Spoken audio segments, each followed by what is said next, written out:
সনাতন ধর্মের প্রধান শাস্ত্রগ্রন্থ বেদ, শ্রীকৃষ্ণ স্বয়ং ভগবান, রাধিকা পরমেশ্বরী। তাহলে বেদে কি রাধাকৃষ্ণ যুগল উপাসনার কথা নেই? বেদে কি রাধা শব্দে ধন, সম্পদ ইত্যাদি অর্থ করা হয়েছে? গৌড়ীয় বেদান্তাচার্য শ্রী বলদেব বিদ্যাভূষণ গলতাগদিতে যে শাস্ত্রার্থ করেছিলেন, তিনি কি কি শাস্ত্র প্রমাণ দিয়ে রাধাকৃষ্ণ যুগল উপাসনা প্রতিষ্ঠা করেছিলেন? হরে কৃষ্ণা, গৌড়ীয় স্ক্রিপ্চারে আপনাদেরকে স্বাগত। আমি অর্জুন শাখা দাস। আজকে আপনাদের সাথে আলোচনা করব একটি বহু চর্চিত বিষয়। অনেকে এটা বলে থাকেন যে শ্রী চৈতন্য মহাপ্রভু বিদ্যাপতি চণ্ডীদাসের পদাবলী অথবা জয়দেবের গীত গোবিন্দ থেকে তিনি রাধাকৃষ্ণ যুগল উপাসনার পদ্ধতি প্রবর্তন করেছিলেন। কোনো প্রামাণিক শাস্ত্রে পূর্বে রাধারানীর কথা পাওয়া যায় না। শ্রীমদ্ ভাগবতে পর্যন্ত রাধারানীর কথা নেই, হরিবংশ মহাভারতেও রাধারানীর কথা পাওয়া যায় না। এর আগের ভিডিওতে আমরা দেখিয়েছি বেদে বহু জায়গাতে রাধারানীর কথার উল্লেখ আছে, অনেক প্রামাণিক পুরাণেও রাধারানীর কথা পাওয়া যায়। তার ভিডিও লিঙ্কটি উপরে আই বাটনে দেওয়া আছে এবং শেষেও ভিডিওটি দেওয়া হয়েছে। কে বলতে পারে যে এই পুরাণে যে রাধারানীর কথা রয়েছে এগুলি পরবর্তীকালে হয়তো প্রক্ষিপ্ত হয়েছে। তো এমনটা নয়, বহু পূর্বাচার্যরা, শ্রী বৈষ্ণব সম্প্রদায়ের, মধ্য সম্প্রদায়ের আচার্যরাও তাদের গ্রন্থাবলীতে রাধারানীর কথা উল্লেখ করেছেন। তাই এগুলি পরবর্তীকালে গৌড়ীয় বৈষ্ণব সম্প্রদায় দ্বারা প্রক্ষিপ্ত এমনটা মনে করার কোনো কারণ নেই। তাদের রচনায় কোথায় কোথায় রাধারানীর কথা উল্লেখ আছে সেগুলো আমরা অন্য একটা ভিডিওতে দেখিয়েছি, তার লিঙ্কটা উপরে আই বাটনে দেওয়া আছে। তো এরপরে একটা প্রশ্ন হয় যে রাধস শব্দে ধন, সম্পদ ইত্যাদি বোঝানো হয়েছে। তো আধুনিক নিরুক্তকার যাস্ক তিনি রাধস পদের ধন, সম্পদ ইত্যাদি অর্থ করেছেন, কিন্তু আমরা দেখিয়েছি আগের ভিডিওতে যে ব্যাসদেব তিনি রাধস পদের ব্যুৎপত্তিগত অর্থ কি দেখিয়েছেন। তিনি বলেছেন পরমেশ্বর ভগবানের স্বরৈশ্বর্যের অধিষ্ঠাত্রী দেবীকে রাধস বলা হয় এবং যার সাথে ভগবান স্বধামে রমণ করেন তিনি হচ্ছেন রাধা। তো আমরা আরেকটি বেদমন্ত্র দেখব যেখানে রাধস পদে রাধারানীর কথাই বলা হয়েছে এবং সেখানে স্পষ্টতই বুঝতে পারবেন যে এখানে ধন, সম্পদ ইত্যাদির কথা বলা হচ্ছে না। তিনি যে একজন দেবী, তিনি নারী, বৃষভানু রাজনন্দিনী, শ্রীকৃষ্ণের প্রেয়সী, তা একদম স্পষ্টভাবে ওই মন্ত্রে বলা হয়েছে। এই মন্ত্রটি হচ্ছে অথর্ববেদের দেবপত্নী সূক্তের মন্ত্র। অথর্ববেদের সপ্তম কাণ্ডের চতুর্থ অনুবাকের দ্বিতীয় সূক্ত হলো দেবপত্নী সূক্ত। অথবা অথর্ববেদের দুটো শাখা রয়েছে, একটা পিপ্পলাদ শাখা, একটা শৌনক শাখা। বিভিন্ন সংস্করণে বিভিন্ন আলাদা থাকে। তো সেক্ষেত্রে অথর্ববেদের সপ্তম কাণ্ডের 47 সূক্তের দ্বিতীয় মন্ত্র এই মন্ত্রটি। তো এই মন্ত্রে কি বলা হচ্ছে? যা বিশপত্নীন্দ্রমসি প্রতিচি সহস্রস্তু কাভিয়ন্তি দেবী বিষ্ণু পত্নী তুভ্যম রাতা হবিংসি পতিম দেবী রাধসে চোদয়স্যা। এই মন্ত্রের অন্যয় অনুবাদ আমরা দেখব। যা বিষপত্নী, যা অর্থাৎ যিনি, বিষপত্নী অর্থাৎ যিনি পোষণ করেন। লাদিনী শক্তি ভক্তদেরকে পোষণ করেন, এটা জীব গোস্বামী খুব ডিটেলসে ব্যাখ্যা করেছেন। তো আমরা সংক্ষেপে চৈতন্য চরিতামৃত থেকে বলছি। লাদিনী করায় কৃষ্ণে আনন্দ আস্বাদন, লাদিনী দ্বারা করে ভক্তের পোষণ। চৈতন্য চরিতামৃতের আদি লীলা 4th অধ্যায় 60 নম্বর মন্ত্র। লাদিনী শক্তির কাজ হচ্ছে ভক্তদেরকে ভক্তি রস আস্বাদন করার মাধ্যমে তাদেরকে আনন্দ দান করা, তাদেরকে পোষণ করা।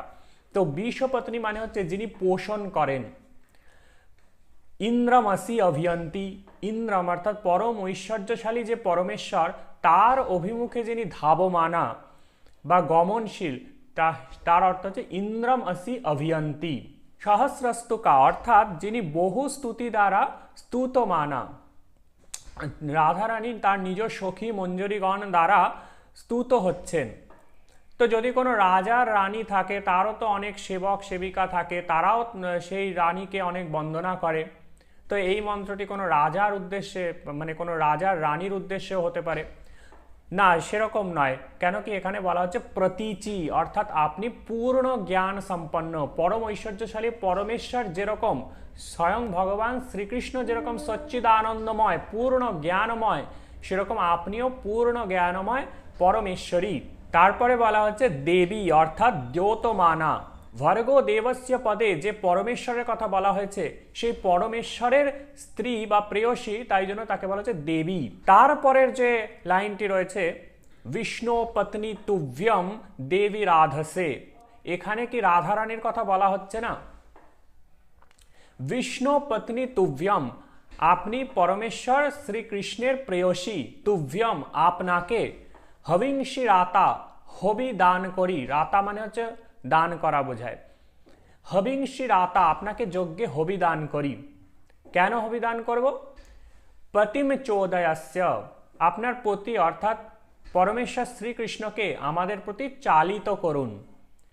জৈমিনীর দর্শনের পূর্ব মীমাংসা সূত্রে বলা হয়েছে চোদনা লক্ষণা ধর্ম, ধর্ম হচ্ছে যা কোনো কিছুর প্রতি চালিত করে, প্রেরিত করে, কোনো কর্তব্য অকর্তব্য বোঝায়, তাকে বলা হয় ধর্ম। তো চোদয়াস্য মানে হচ্ছে আপনি আপনার প্রতিকে শ্রীকৃষ্ণকে আমাদের প্রতি চালিত করুন বা প্রেরিত করুন। অর্থাৎ শ্রী রাধারানীকে সন্তুষ্ট করেই পরমেশ্বর ভগবান শ্রীকৃষ্ণকে লাভ করা যায়। শ্রীকৃষ্ণের কৃপা লাভ করতে গেলে রাধারানীকে সন্তুষ্ট করতে হবে। এটাই তো আমাদের গৌড়ীয় বৈষ্ণবদের রাধা দাস্য ভাব। এখানে বলা হচ্ছে যে দেবী রাধসে, এখানে রাধস পদের দুটো বিশেষণ রয়েছে যা দ্বারা ধন সম্পদ কখনোই বোঝাতে পারে না। দেবী, তিনি হচ্ছেন পরমেশ্বর ভগবানের প্রেয়সী, তাই জন্য তাকে দেবী বলা হচ্ছে। এবং আরও বিশেষণ দিয়ে বুঝিয়ে দেওয়া হচ্ছে বিষ্ণু পত্নী তুভ্যম, আপনি পরমেশ্বর ভগবান বিষ্ণুর পত্নী। তো এখানে কেউ বলতে পারে যে এখানে তো বিষ্ণু পত্নীর কথা বলা হয়েছে, তো রাধারানী তো কৃষ্ণ প্রেয়সী, তিনি তো বিষ্ণুর প্রেয়সী নয়। তো দেখুন এই বিষ্ণু হচ্ছে শ্রীকৃষ্ণেরই একটি নাম। মহাভারতে শান্তি পর্বে শ্রীকৃষ্ণ অর্জুনকে বলছেন গতিশ্চ সর্বভূতানাং প্রজনশ্চাপি ভারত ব্যাপ্তা মে রোদসি পার্থ কান্তিশ্চাভ্যাধিকা মম অধিভূতানি চান্তেষু তদিচ্ছংশ্চাস্মি ভারত ক্রমণাচ্চাপ্যাহম পার্থ বিষ্ণুর ইতি ব্যসংগীত। শ্রীকৃষ্ণ বলছেন হে পার্থ, বিষ্ণু আমারই একটি নাম, আমাকে ঋষিগণ বিষ্ণু বলে থাকেন। কেন? তার চারটি কারণ তিনি দেখাচ্ছেন। আমি সর্বভূতের গতি, তাই আমাকে বিষ্ণু বলা হয়, এবং আমার থেকে সমস্ত ভূত সকল উৎপন্ন হয়, তাই আমাকে বিষ্ণু বলা হয়। এবং আমি স্বর্গ মর্ত এই ত্রিজগতে ব্যাপ্ত হয়ে রয়েছি, তাইও আমার আরেকটি নাম বিষ্ণু। এবং আমার কান্তি সর্বাপেক্ষা অধিক বলে আমাকে বিষ্ণু বলা হয়। অথবা প্রলয়কালে আমার দেহের মধ্যে সমস্ত ভূত সকল প্রবেশ করে, তাই জন্য আমাকে বিষ্ণু বলা হয়। অথবা আমি বামন অবতারে সমস্ত জগৎকে অধিকার করেছিলাম, তাই জন্য আমাকে বিষ্ণু বলা হয়। তো শ্রীকৃষ্ণের এই বিষ্ণু নাম কিন্তু ভাগবতে অনেক জায়গাতে বলা হয়েছে।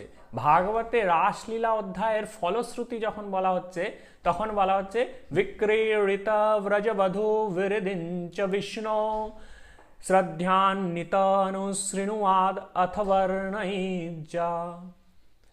যে এই রাসলীলা শ্রদ্ধা সহকারে বর্ণনা করে অথবা শ্রবণ করে, কার রাসলীলা? ব্রজবধূ বিরিদিঞ্চ বিষ্ণু, ব্রজবধূ সকলের সঙ্গে বিষ্ণুর রাসলীলা। বিষ্ণু কখনো রাসলীলা করেন? বিষ্ণু রাসলীলা করেন না, কৃষ্ণই রাসলীলা করেন। এখানে কৃষ্ণেরই আরেক নাম বিষ্ণু। যেমন প্রহ্লাদ মহারাজ বলছেন, তিনি একবার পরমেশ্বরকে কৃষ্ণ বলছেন, আরেকবার বিষ্ণু বলছেন। যদি বলো যে বিষ্ণুই অবতার নিয়েছেন কৃষ্ণ রূপে, তাই জন্যই রাসলীলার অধ্যায়ে বিষ্ণু শব্দে কৃষ্ণকে বোঝানো হয়, মানে বিষ্ণু বলতে তো সেই পরমেশ্বর ভগবান বিষ্ণুকে বোঝানো হচ্ছে, তারই অবতার হচ্ছে কৃষ্ণ। তাহলে প্রহ্লাদ মহারাজ সত্যযুগে কি করে কৃষ্ণের কথা বললেন? কৃষ্ণের তো তখনও অবতারই হয়নি। প্রহ্লাদ মহারাজ বলছেন মতির্না কৃষ্ণে পরতো স্বতো বা মিথো বিপদ্যেদ গৃহব্রতানাম। তারপরে শ্লোকে তিনি বলছেন নতে বিদুষার্থ গতিং হি বিষ্ণু দুরাশয়া যে বহিরর্থমাণিম। তো দেখুন প্রথম শ্লোকে প্রহ্লাদ মহারাজ বলছেন কৃষ্ণ, পরের শ্লোকেই তিনি বিষ্ণুর কথা বলছেন। তো সত্যযুগে তিনি তাহলে কৃষ্ণের কথা বললেন কি করে? তখনও তো কৃষ্ণের অবতারই হয়নি। তার কারণ হচ্ছে পরমেশ্বর ভগবান কৃষ্ণেরই আরেক নাম বিষ্ণু, তাই জন্যই বেদে এখানে বিষ্ণু পত্নী বলতে কৃষ্ণের কথাই বলা হয়েছে। এই মন্ত্রে রাধস পদে যে রাধারানীকেই বোঝানো হচ্ছে, তা আরও কিছু যুক্তি দিয়ে একদম সুদৃঢ় রূপে প্রতিষ্ঠা করা হচ্ছে। তো এখন আমরা সেই যুক্তিগুলো নিয়ে আলোচনা করব। প্রথম যুক্তি হচ্ছে যে এই যে মন্ত্রটি, এটি হচ্ছে দেবপত্নী সূক্তের মন্ত্র। এই মন্ত্রে বিভিন্ন দেবপত্নীদের উদ্দেশ্যে যজ্ঞ করা হয়েছে এবং তাদেরকে আহ্বান করা হয়েছে। এই সূক্তের একদম শেষ মন্ত্র অর্থাৎ দশম মন্ত্রটি উতগ্নাভ্যান্ত দেবপত্নীরিন্দ্রাণ্য অগ্নায়িনীরাট আরোদসি বরুণানি শৃণোতু ব্যান্তু দেবীর্য ঋতুর্জনিনাম। অর্থাৎ হে দেবপত্নীগণ, আপনারা আমাদের স্তুতি বেদ মন্ত্র দ্বারা স্তুতি প্রার্থনা গ্রহণ করুন। আপনাদের উদ্দেশ্যে আমরা বেদ মন্ত্র দ্বারা স্তুতি প্রার্থনা করছি, আপনাদের উদ্দেশ্যে আমরা হবি প্রদান করছি, আপনারা সেই হবি গ্রহণ করুন। এবং কোন কোন দেবপত্নী তা বলা হচ্ছে ইন্দ্রাণী অর্থাৎ ইন্দ্রপত্নী শচী, অগ্নায়ী অর্থাৎ অগ্নিপত্নী স্বাহা দেবী, অশ্বীদয়ের পত্নী উষা এবং রোদসী অর্থাৎ রুদ্রদের পত্নী বরুণানী অর্থাৎ গঙ্গা। গঙ্গা দেবীকে আমরা অন্যভাবে জানলেও মধ্বাচার্য এখানে বরুণ দেবের পত্নী বলেছেন। যাই হোক, তাহলে এই সূক্তে আমরা দেখতে পাচ্ছি বিভিন্ন দেবপত্নীদের উদ্দেশ্যে বন্দনা করা হয়েছে, তাদের উদ্দেশ্যে স্তোত্র পাঠ করা হয়েছে। তাহলে রাধসে পদেও বিষ্ণু পত্নীকেই বোঝাচ্ছে। এবং এই সূক্তের অন্যান্য মন্ত্রে সিনিবালি, রাকা, কুহু প্রভৃতি দেবীদের কথা জানা যায়। তো এই দেবীদের সম্পর্কে আমরা এখন সচরাচর খুব একটা জানি না। তো প্রথমে এদের সম্পর্কে আমরা একটু পরিচয় দিয়ে দিচ্ছি। তো শ্রীমদ্ ভাগবতে এই সমস্ত দেবীদের পরিচয় দেওয়া হয়েছে যে ব্রহ্মার মানসপুত্র অঙ্গিরা ঋষির পত্নী শ্রদ্ধার গর্ভে এই চারজন কন্যার জন্ম হয়। ভাগবতে বলা হয়েছে শ্রদ্ধা ত্বঙ্গিরসপত্নী চতস্রোত সুতকন্যকা সিনিবালি কুহুরাকা চতুর্থানুমতিস্তথা। সিনিবালি হলেন কার্তিকেয়র পত্নী দেবসেনা এবং কুহু ও রাকা হলেন চন্দ্রদেবের পত্নী।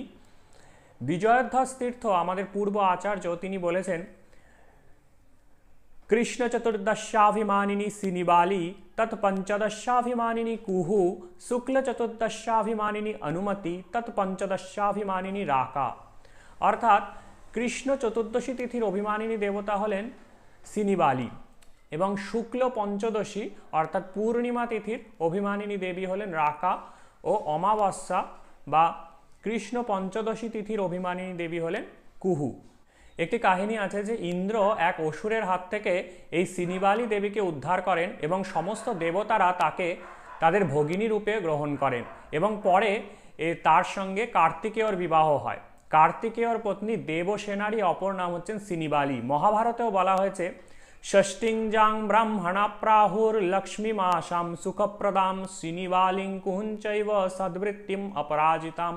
কার্তিকেয় পত্নী দেবসেনা তিনি লক্ষ্মী স্বরূপা এবং অপরাজিতা, যুদ্ধে তাকে জয় করা যায় না, তিনি সিনিবালি নামেও পরিচিত। এবং এই সূক্তের দ্বিতীয় মন্ত্রে বলা হয়েছে সিনিবালি পৃথুষ্টকে যা দেবানামসি শ্বাসা। অর্থাৎ সিনিবালি যিনি পৃথুষ্টকে অর্থাৎ যিনি বহুভাবে স্তুত হন, দেবানামসি শ্বাসা অর্থাৎ তিনি দেবতাদের ভগিনী। এবং এই সূক্তের পঞ্চম মন্ত্রে কুহু দেবীর কথা এবং সপ্তম মন্ত্রে রাকা দেবীর কথা আছে। আধুনিক নিরুক্তকার জাস্ক ও তার গ্রন্থে বলেছেন সিনিবালি কুহুর ইতি দেবপত্নী ভীতি ইতি নৈরুক্তা। অর্থাৎ প্রাচীন নিরুক্তকারগণ গ্রহণ করেছেন যে সিনিবালি কুহু প্রভৃতি দেবপত্নী। তাহলে আমরা দেখতে পাচ্ছি যে এই দেবপত্নী সূক্তে বিভিন্ন দেবীদের কথা এখানে বর্ণনা করা হয়েছে এবং তাদের উদ্দেশ্যে হবি প্রদান করা হয়েছে এবং তাদের উদ্দেশ্যে স্তুতি করা হচ্ছে। তাহলে রাধস এই পদেও বিষ্ণু পত্নী অর্থাৎ বৃষভানু রাজনন্দিনী কৃষ্ণ প্রেয়সী শ্রী রাধারানীর কথাই বলা হয়েছে। তো এই বিষয়ে কারোর কোনো প্রশ্ন থাকলে আমাদেরকে কমেন্ট সেকশনে জানাবেন। আর বেদে রাধারানীর কথা কোথায় আছে সেটা এই ভিডিওতে দেওয়া আছে এবং পুরাণে ও বিভিন্ন সম্প্রদায়ের আচার্যরা তাদের গ্রন্থাবলীতে আর কোথায় রাধারানীর কথা উল্লেখ করেছেন সেগুলো এই ভিডিওতে দেওয়া আছে। হরে কৃষ্ণ।